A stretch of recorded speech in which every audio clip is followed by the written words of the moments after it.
What's up, everyone? Welcome to this day in Philly sports history for September 7th, 2024. I'm your host, Jim Montgomery. Welcome to a Saturday edition of the podcast, a rare victory Saturday. More on the Eagles game in a minute. But first, a few housekeeping notes. We continue to celebrate our second anniversary, which is tomorrow. That means time is running out to get your name entered into the drawing for a free Philly Goat t-shirt. All you have to do is go to the Back to the Future voice and text line, call, text, whatever you want, Philly sports related. You want to talk about the Eagles game last night, be the perfect time to do it. That number is 267-495-8531, 267-495-8531, and then go over to our YouTube channel, subscribe, and that's it. You're entered into a drawing for a free Philly Goat t-shirt. All you got to do, like I said, Back to the Future voice and text line, interact, give your thoughts on the Eagles game, and then go to the YouTube channel at Jimbo_Mott, subscribe, and you will be automatically entered for that free Philly Goat t-shirt of your choice. And thank you, as always, for being a loyal listener. 2 years tomorrow. Cannot believe it. So stay tuned for that. And then go check out Philly Goat. You won't be disappointed. Check out what they have selection-wise. They have you covered. There's a ton of t-shirt companies that are out there that sell Philly Goat or Philly sports-based stuff. Philly Goat is by far the tops. They do charitable work with a lot of our former athletes. UT Douglas Foundation, Battle Brothers for John Kruk, the Derek Dalton Foundation. So it's a one-stop shop. So go to phillygoat.com. Be sure to use the promo code Jim Montgomery for 10% off your order. That's phillygoat.com. Promo code Jim Montgomery for 10% off your order. And then call or text the Back to the Future voice and text line. Subscribe to the YouTube channel. And one of those t-shirts could be yours. Also, be sure to check out my boys over at the Clashing Conferences podcast. They got the baseball going strong right now. These guys are awesome. I spent some time with them a couple weeks ago. And then the OGs for the NFC East are back. They kind of broke down this week's game. Find out if they picked the Eagles to win or not. But that's available wherever you get your podcasts as well as on YouTube. All right, so let's go into this Eagles game. And it's a win. And to take the quote that Andy Reid used to say all the time, anytime you can get a win in the National Football League, it's a good thing. If you're like me, you heard that 1,000 times. You probably still have PTSD because we were getting wins last year, but I don't know how good we felt. Take a deep breath. This was a good win. Very, very good win against a good team that is expected to be one of the major players in the NFC this year. And I think I saw someone tweet this out, and I haven't confirmed it, and I don't even know who tweeted it out, but it's probably the best NFC team the Eagles are going to play this year. So that is a good win. So let's just feel good and celebrate in the victory. All that being said, there is a lot still that needs to be cleaned up and worked on. Before we get into that, I will say 50% of you voted yesterday in the question of the day, said Eagles in a close one. So you were right. It was pretty much split down the middle between Eagles and Packers. And I think going into the game, that's what we were expecting. But it wasn't pretty. And you kind of expect that in week one now that you don't play preseason games anymore. Well, the starters don't play. But it was a very inconsistent game. And they started off sloppy, and they were able to make the plays and do what they needed to do down the stretch to win the game. So I think from that perspective, we saw last year, you just knew they were going to lose that game. This year, this game yesterday felt a lot different. But as our old pal Big Red said, anytime you get a win in the National Football League, it's a good thing. So let's go back and look at the keys of the game that I laid out yesterday. Handling the blitz, I think for the most part, the Packers didn't necessarily blitz as much as I thought they would. But when they did, Jalen and the line were able to handle it. And they did. The fact that Kellen Moore went to Saquon Barkley a lot certainly helped with that. And I will say, I think this offense is going to be a problem for teams this year. More on that in a minute. The pass rush, not so much. If anybody sees Bryce Huff, tell him the plane is probably getting ready to leave because he was an absolute non-factor. I think Josh Sweat played a decent game. Brandon Graham was making plays. Linebackers, they were very inconsistent. They played decent, I would say. N'Kobe Dean and Zach Bond. Zach Bond obviously was all over the field making plays, but they gave up a ton of long runs right up the gut that they probably shouldn't have. And I will say the defensive line did their job eating up the blockers, but I mean, they were just out of position and missing tackles. So that is definitely something that needs to be worked on. I also said they needed to play a clean game and not be sloppy. Well, I guess the Packers were sloppier, so they played a cleaner game than Green Bay. But you kind of expect that without the starters playing preseason. So that's something that certainly needs to be worked on. As I said, though, this game felt different than last year's games. Yes, they were winning almost with smoke and mirrors last year. And while they played sloppy, I saw a lot of positives in this game. If they can get it consistent and cleaned up, like I said, that offense is going to be a problem. And I think you saw the fact that the team did not play in the preseason, the starters, that showed. And I will say, once they got to, I mean, who are you going to cover? I mean, seriously, this offense is going to be a problem. Because once they started to key on Saquon and once AJ got that deep touchdown, that was, to me, the turning point in the game. Because at that point, they were like, okay, they can go deep, and then you leave Saquon with holes to run in, and then Smitty going across the middle. Goddard had a decent game. This offense is going to be like stupid good. Like it's ridiculous. There's really no need for it. I thought Sirianni coached very well. I probably would have gone for the touchdown late in the fourth quarter and made the Packers go 99 yards. He kicked the field goal, forced them to go to the touch. I mean, it was a 50-50 thing. And I think anybody out there, I could probably pull 100 of you, and 50 of you would say go for it, 50 of you would say kick it. And I can't fault him for that. He seemed to be in control of the game. I was frustrated with some of the penalties, which I think we all were. And I mean, the whole illegal motion lining up, like I don't know. Like I don't understand it. I certainly looked like Lane Johnson was the one of the ones that I saw was on. Like he was even saying, he was like, my head was there. So remains to be seen whether they're going to consistently call that. But I don't know.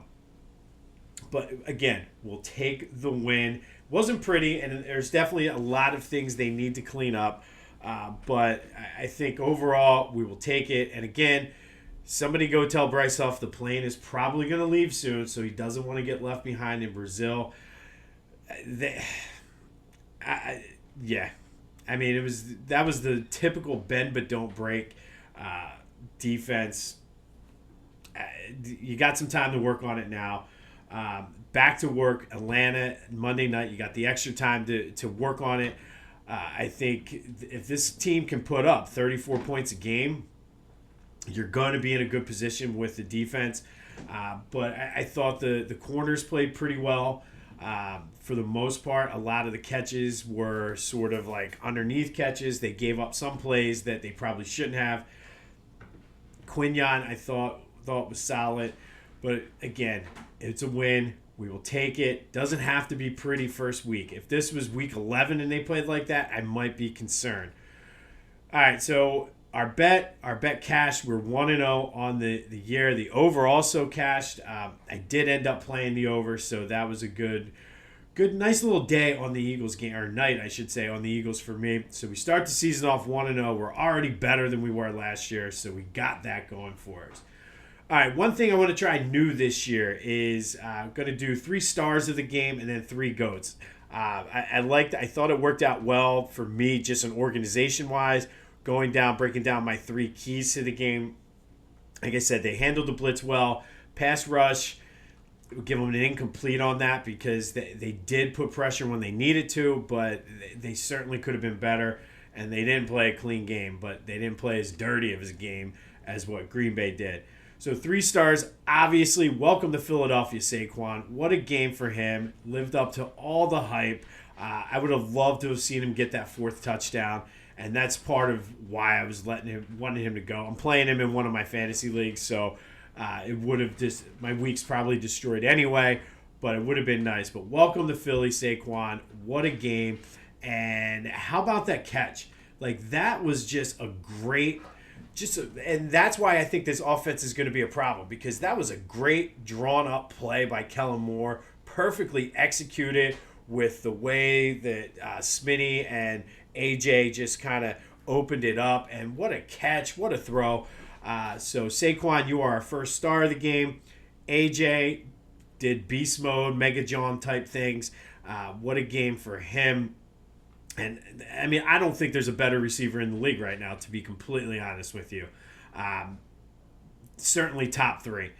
And then I'll give Quinyon the 3rd star of the game, because I think playing in his first NFL game under the pressure with Jordan Love, with all the hype and the expectations, I thought he handled it well. There's definitely some things he needs to work on, but I think he'll do that, because everything that I'm hearing and seeing is that he is a hard worker and wants to get better. So 3 stars of the game, Saquon, AJ, and Quinyon. And then we're going to go with the GOATs, the 3 GOATs of the game. Not the greatest of all time, just the actual GOATs. Cam Jurgens. And it's tough to put this on Cam because of the fact the line didn't play bad at all. But they got to work on that. The first fumble was certainly, you could tell that Jalen wasn't expecting it. The second one late down there near the goal line, that may have been Jalen's fault, but they got to clean that up. And I know you've had Kelsey there for 13 years or whatever it is, but you have to clean that up. That was not good. And I believe that Jeff Stoutland will help clean that up. So hopefully, Cam, this is the last time you're on the GOAT list. Vontae Maddox. Hopefully Isaiah Rodgers' hand is better. Hopefully Sidney Brown's knee gets better, because I didn't think Avonte had a good game at all. I would have put the secondary up there as one of the strengths of this team, but Avonte Maddox got burnt a couple times, was out of position, missed a couple tackles. So Avonte Maddox, you are our number 2 GOAT of the day. And I got to give Jalen Hurts the 3rd GOAT spot on this one. Yes, he had 278 yards, 2 touchdowns, but 2 bad interceptions. Like, both of those interceptions were just horrible throws, bad decisions, especially the one in the end zone. Like, the Eagles could have won by double digits if he didn't throw that touchdown in the end zone. And plus, what's up with the play calling there? Kellen Moore, you get an honorable mention, and it's hard to give you the GOAT status because of the play calling and the way the game played out. But why are you not running the ball 3 times there, kick the points, go up 8, and then really let the defense tee off? Like, they should not have been throwing that. But Jalen, that was a terrible pass. And I know people are going to be like, oh, well, I already saw it on Twitter this morning. People are on both sides of this, but Jalen, I mean, yeah, 278 yards was nice, 2 touchdowns. He had some good plays. Couldn't do much with his legs, even though there was a lot of opportunities for him. I don't know if that was just the scheme that the Packers had. They weren't going to let him beat him that way. But those interceptions were just dumb.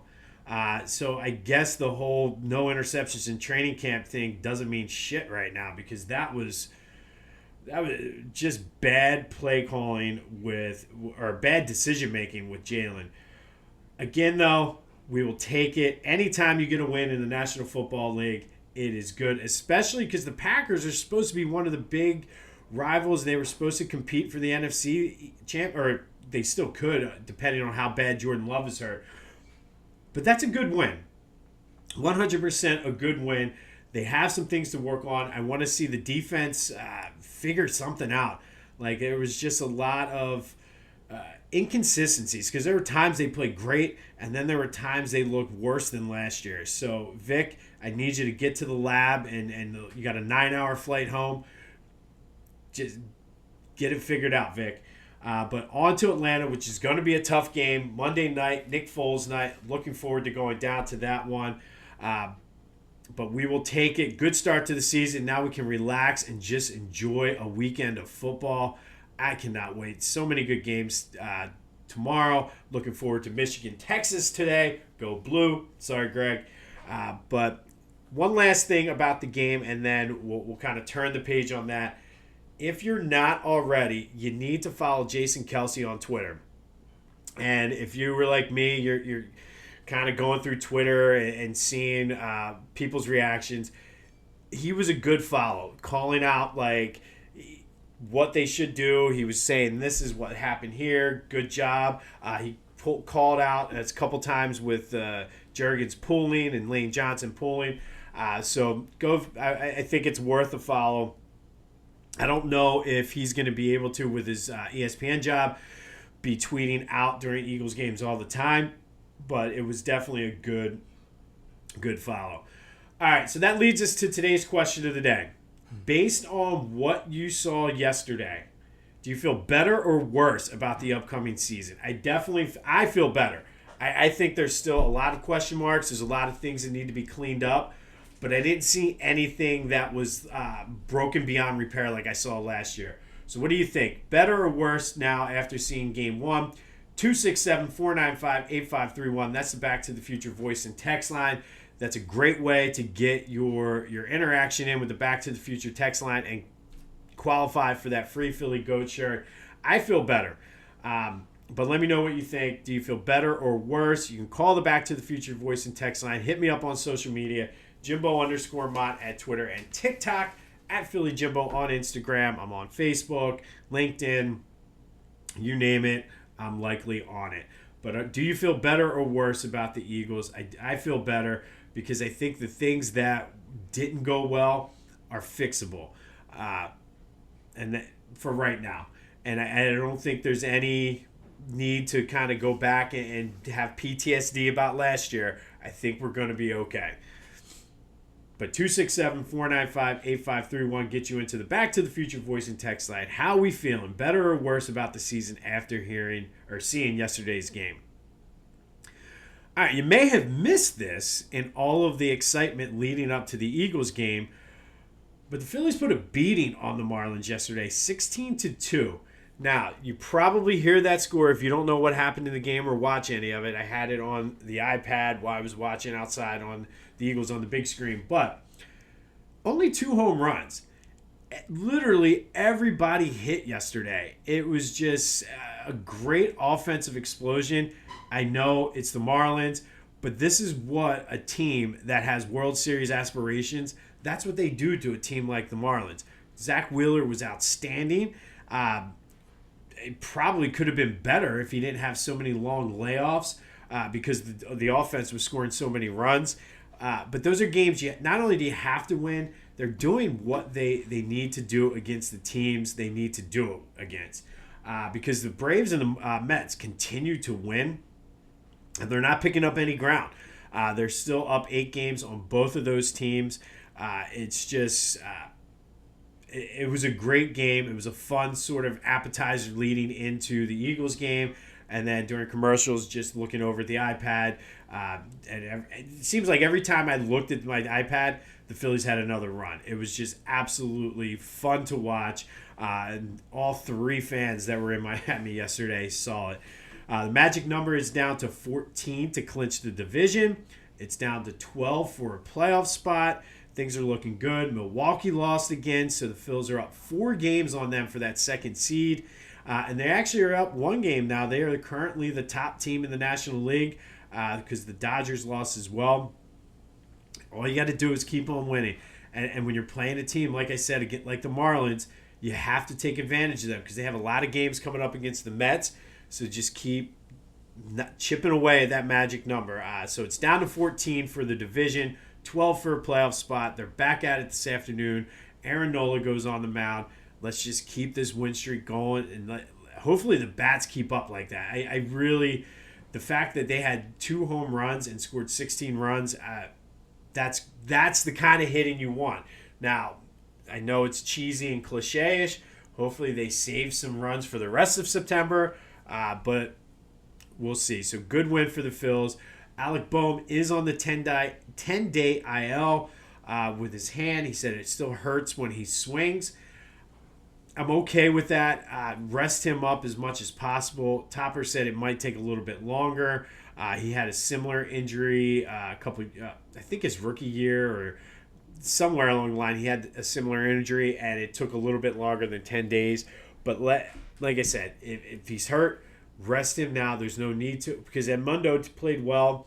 These guys like Cody Clemens and Weston Wilson, they're really like making a push to try to be on this postseason roster, which you have to love and admire. So take your time, Bomer. I'd rather have you for games in October than games against the Marlins in September. All right, today we're going to go back to 2014, and on this day in 2014, the Eagles beat the Jaguars 34-17 as they opened up Chip Kelly's second season as coach at the Link. And I remember being at this game and being like, oh my God, what are we seeing? Jaguars scored twice in the first quarter. Chad Henne threw to why can't I think of his name? Alan Hearns. I was like, wait a minute, I can't think of his name. But Chad Henne to Alan Hearns.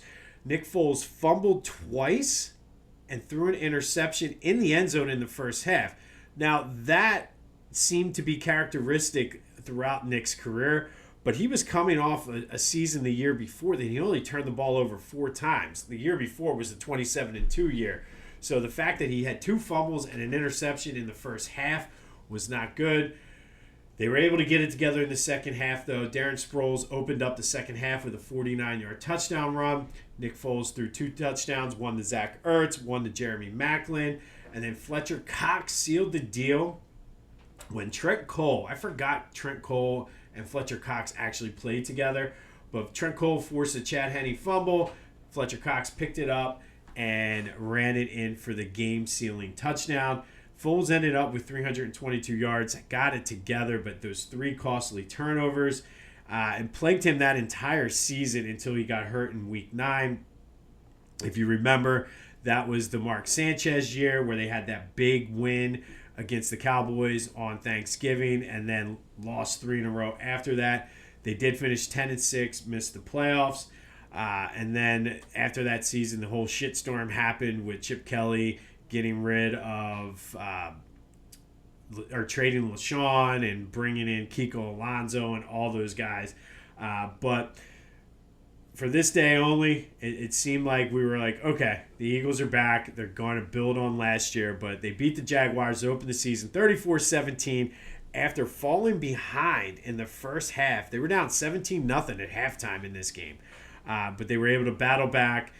Nick Foles got it together. I remember that run by Darren Sproles.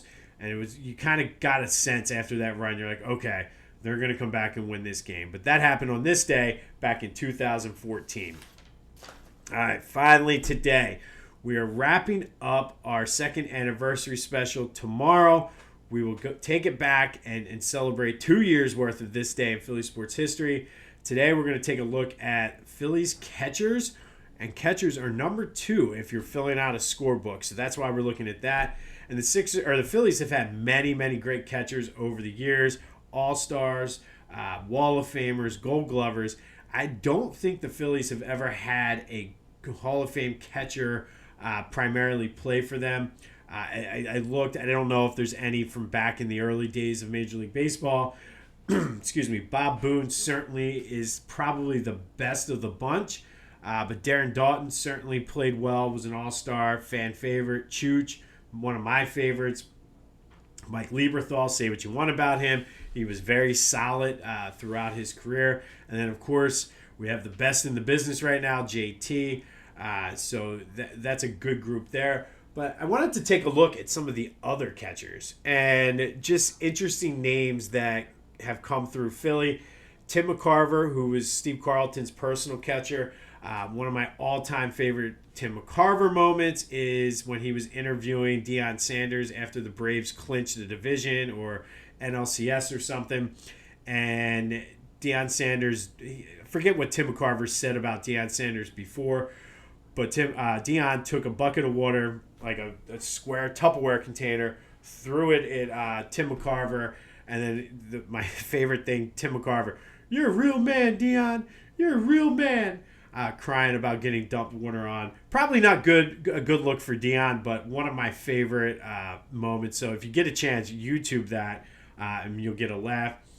Mom, if you're listening, I'll give your boy Clay Dalrymple, give him a shout out. Not a very good catcher or a player for that matter, but I think he played on the '64 team that collapsed. But I'll give him credit because one of my mom's favorite players, him and Cookie Rojas were her two favorite players. Not a catcher, though. Benito Santiago, I always forget, played a season here in Philly and actually sort of resurrected his career while he was here. This one would have been a great one for the nickname tournament, but he only played 1 year, and it was in the 50s, I believe. Choo Choo Coleman. There's a name for you. Choo Choo Coleman. And then Lance Parrish, probably one of the biggest free agents bust in Phillies history. They signed him. He was supposed to come in. He was an all-star. And then didn't do anything. Left here. And then had success when he went back to the American League. So thank you for that, Lance. And then some other guys from Philly. Not so much the Phillies. Mickey Cochran is a Hall of Famer who played for the Philadelphia Athletics. Mike Piazza is a Hall of Famer from Norristown.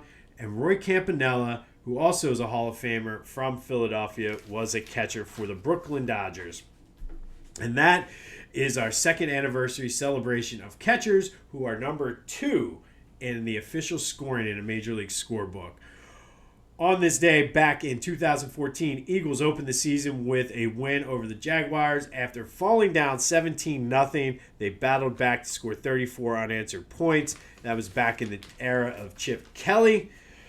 Phil's looking to keep the win streak alive and beat up on the Fish a little bit today, and I'm all here for it. We're rooting against the Braves and the Mets, Dodgers and Brewers today. Let's start building a lead here in September and then kind of go into coast mode to finish out and enter the fall season.